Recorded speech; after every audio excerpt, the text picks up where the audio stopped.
It does matter. It's very important.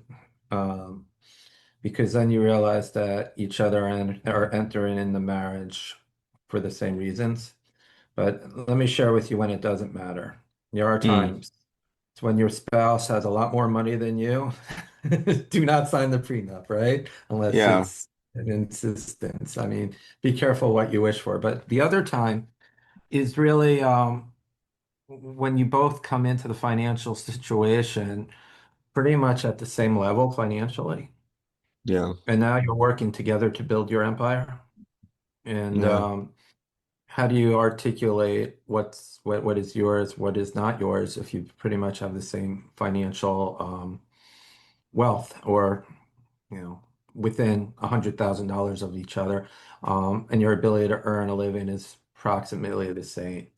So, but especially in a second marriage, a third marriage, especially when one of them is entering a marriage and there's children from the prior marriage or a prior life. And, because that's really when it's most difficult is, I got married, I had two children of my own.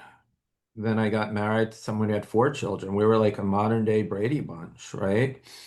And what happens in the divorce? How do you split assets? If something should happen to me, um, now it goes to my surviving spouse, and something should happen to her. Now it goes to her children just as much as it goes to my children. So you really have to put those plans in place, not because you don't trust the other, but because you don't know what the other is thinking, and you haven't thought clearly yourself as to what is and isn't needed in order to deal with those issues that you really don't think about.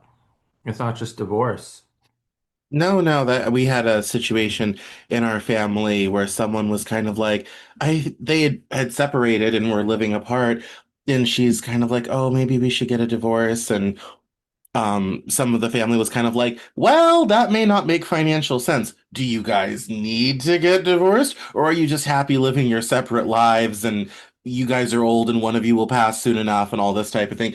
They didn't end up getting a divorce, and as it turned out, it was actually really good that that family member died with him as his wife, because it made a lot of things a lot easier and she was able to navigate that a lot difficult, and the kids got all they'd already agreed her money goes to her kids, and they met in their 50s, so her money goes to her kids, his money goes to his kids. That's separate sort of thing, and it actually ended up all kind of working out.